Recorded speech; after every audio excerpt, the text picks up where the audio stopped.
Glory days, how the footballing youth of Haiti are looking to emulate the nation's success of the 70s. Is it the future of the game or a marketing gimmick? We look at the pros and the cons of the 2020 cricket. The way of the foot and the fist, how Taekwondo is giving the people of North Korea something to fight about. Ballet or bust, Sportsworld reports on issues facing Indonesia's best surfers.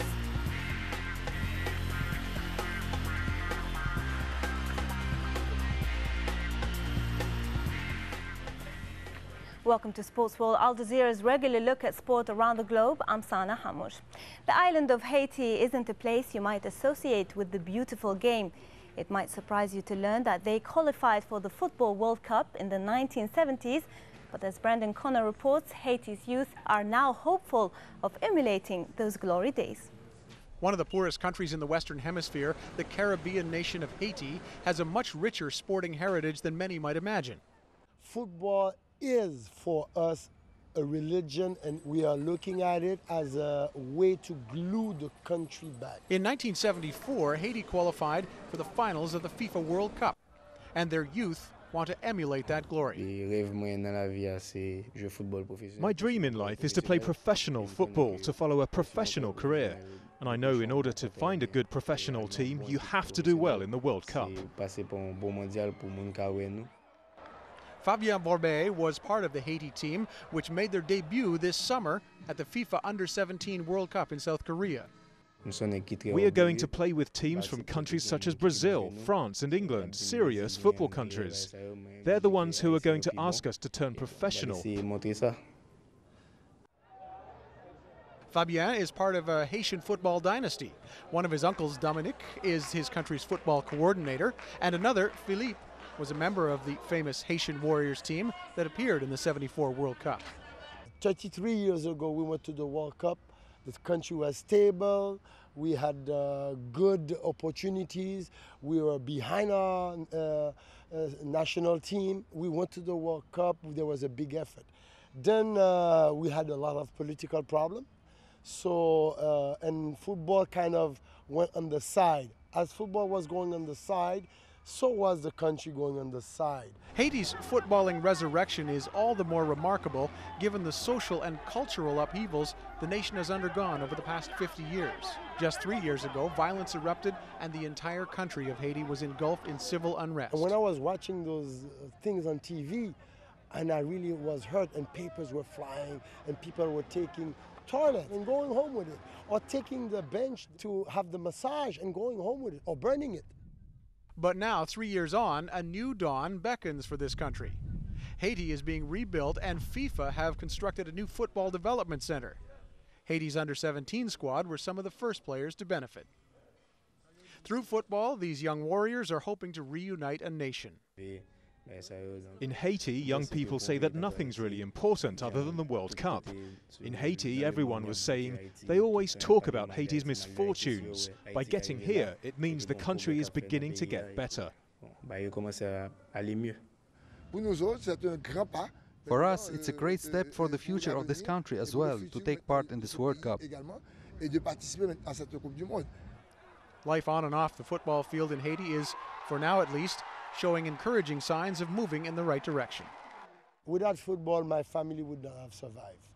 Football made me, and I want to give back, and hopefully I may influence 2, 3, 4, 5 kids and make them, and then back then they will go back. We are going to play with teams from countries such as Brazil, France and England, serious football countries. They're the ones who are going to ask us to turn professional and ask whether we'll play for them and go on to play international football. And we'll say yes. To cricket, and a form of the game which has caused controversy and excitement in equal measure. 2020 has been revolutionizing the sport, and after the success of the summer's inaugural World Championships, the signs are that it's here to stay. But how did 2020 come about? Sportsworld Rahul Pathak takes a look at its short but incident-packed history. 2020. For some, it brings cricket into the 21st century. For others, it threatens the very future of the game. But the message from Cricket's Great and Good is that it's here to stay. It's exciting. I think the atmosphere of the grounds is awesome, and I think the thing as a player is you always want to introduce new people to the game, you know, and to see the game growing. And I think 2020 will allow that. It'll allow new faces, new fans, and then they can develop into the one day and the test formats also once they learn about the game. So for me, that's always encouraging. I think the format lends itself to a slightly different atmosphere. I think you know there's no caution, there's no room for caution as far as playing is concerned. So you'll probably see things that you've never seen before as far as batting, fielding, bowling. So I think that's what we're trying to achieve. We're trying to attract a new audience, you know, a younger set maybe, to the game, and hopefully they'll stay on and then find out that cricket's actually quite a good game to watch no matter the format. And also, this format is something that you could possibly use to market the game in territories that currently don't really have a culture of cricket, like the United States, Europe, East Asia. Very much so. I think probably twofold. To do that, to appeal to non-traditional cricket markets who don't have any preconceived ideas about what cricket should look like. You know, from a club perspective, club cricket is dying, and around the world now, a 2020 format, if it's given any kind of legitimacy, people will see this is actually quite a good thing to play on a Friday evening or whatever and stay in the game for much longer. England has been heralded as the birthplace of 2020, but in fact a series known as Pro 20 began in South Africa back in 2000. Perhaps not surprisingly, considering the fast-paced nature of the game, it was the brainchild of a TV executive. So we brainstormed together and we thought 30 overs, we thought 25 overs, and eventually we settled on 20 overs. Now, it wasn't great, it wasn't a sellout, but it was also not a flop. And we realized then, with about 4,500 to 5,000 people being there, that there was something in this product, as a first ever, that had legs, potentially. But the real catalyst came a year later, when we moved it to Newlands. It was amazing, because we sold out Newlands. There were something like 16,000 people who had bought tickets. It was a complete sellout, plus obviously the people who had season tickets. So it was a complete sellout. And we realized then that we were onto something very interesting. What effectively was our idea, a couple of years later, the English Cricket Board had the foresight to say, there's something that we see that's good, let's tweak it, let's build on it, and let's make it something fantastic. So 7 years later came the inaugural World 2020, when the shortened format went from interesting sideshow to full-blown cricketing phenomenon. 27 matches in 14 days, culminating in a thrilling final, where India beat Pakistan by 5 runs to claim the title. 20 is the best, more action, more fun. Oh, because of the atmosphere. The atmosphere is excellent. It's a quick tempo game, you know, like there's lots of runs. It's fun to watch. The success of the tournament was in marked contrast to the World Cup in the West Indies. So why did the World 2020 capture the imagination in the way the 50-over version failed to do? I suppose the key lesson learnt would be the ticket pricing, understanding not to outprice your market, your own local market, and make sure that you address those concerns, and that it's affordable to your local public as well.